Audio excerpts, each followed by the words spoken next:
From TLDR News, this is your daily briefing for Thursday, the 16th of February 2023.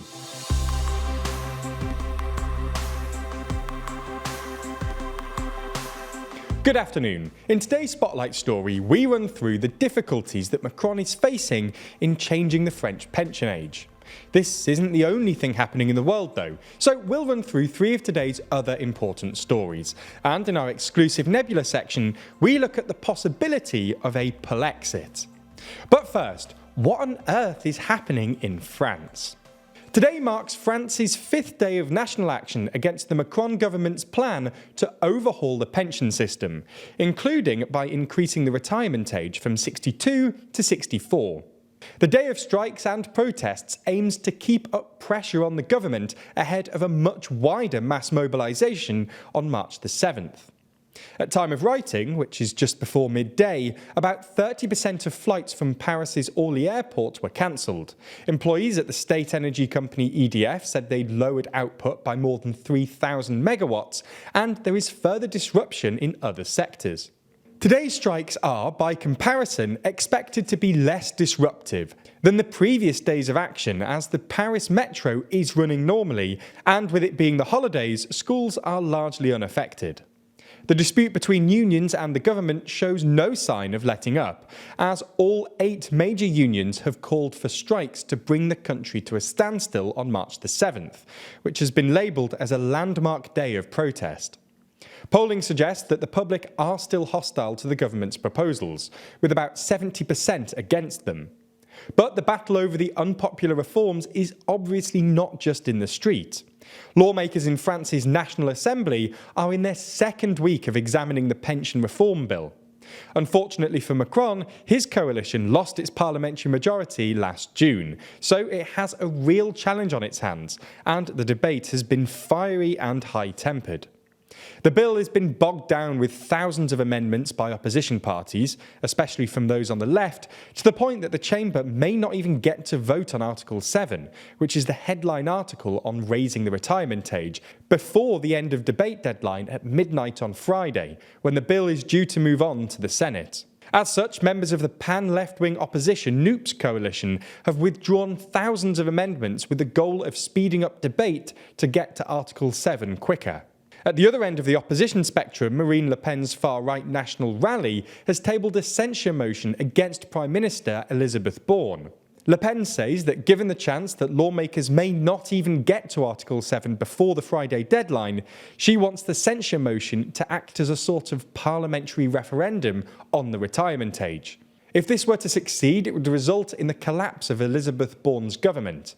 However, this almost certainly won't happen, as other opposition parties won't vote with National Rally. For its part, Macron's coalition thinks it can piece together a parliamentary majority for its reforms with the support of the right-wing Republicans, which will likely require some further concessions. Okay, so that's the biggest story of the day, but there's a lot more going on around the world. So here's a rundown of 3 other stories. About 2 weeks ago, on February the 3rd, there was a massive rail displacement in Ohio. In total, the train had 141 loaded cars, 9 empty cars, and 3 locomotives. Thankfully, despite the huge damage, there has so far been 0 deaths reported.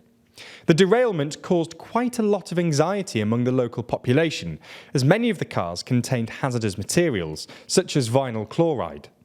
In order to try and quell this anxiety, a public meeting was held.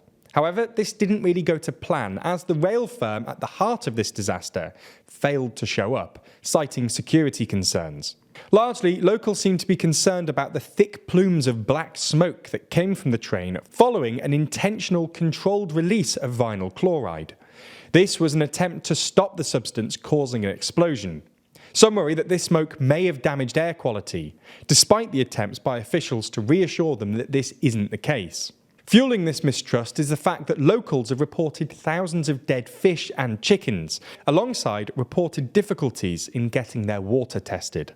There's more on the way, but be sure to subscribe and ring the bell to make the daily briefing part of your daily routine, or just search for us on your podcast app to listen along.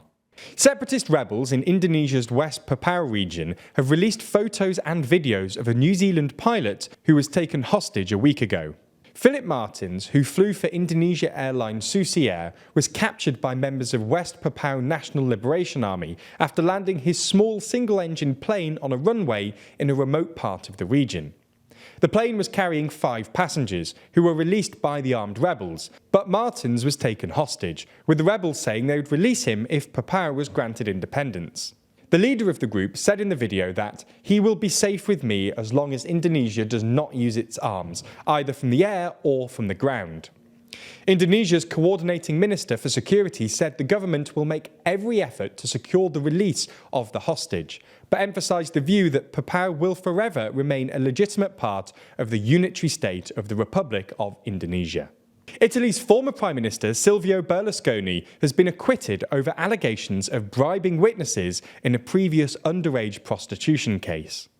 It marks the end of a legal battle going back to 2010, when he was accused of paying for sex with a 17-year-old dancer. He was initially convicted but later acquitted when an appeals court found that while he had paid for sex, there was no proof that he knew that she was a minor. But in the process, Berlusconi was accused of bribing dozens of people for silence and lies about his infamous so-called bunga bunga parties, which he insisted were elegant dinners. Berlusconi was acquitted in 2 related bribery cases in 2021 and 2022, and his lawyer says that this ruling can put a definitive end to the long procedure, where 3 different courts have reached the same conclusions. The 86-year-old former Prime Minister leads the Forza Italia party, which is a member of Prime Minister Giorgia Meloni's ruling coalition. In the final uplifting story today, it's been reported that Michael Jordan has donated a record-breaking $10 million to Make-A-Wish for his 60th birthday. This is the largest amount donated to the charity in its 43-year history. About his act of philanthropy, Jordan said, "For the past 34 years, it's been an honour to partner with Make-A-Wish and help bring a smile and happiness to so many kids." Jordan has interacted with the charity many times in the last few decades, with his first work with Make-A-Wish taking place in 1989. According to the charity, in total, he's granted hundreds of wishes to children all over the world. That's all we have time for on YouTube today, but if you want to see our discussion of the possibility of a Polexit, then watch the extended ad-free edition of the Daily Briefing over on Nebula.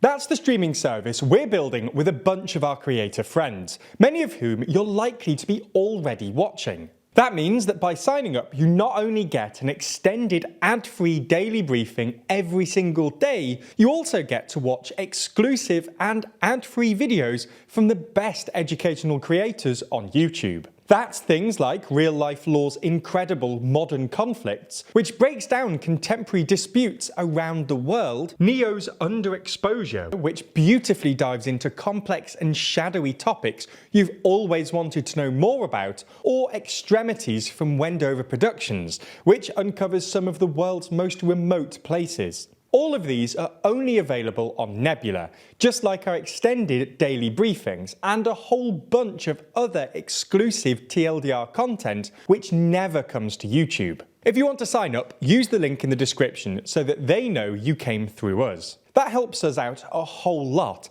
as does watching on Nebula more generally. So thanks for signing up, and we'll see you on Nebula.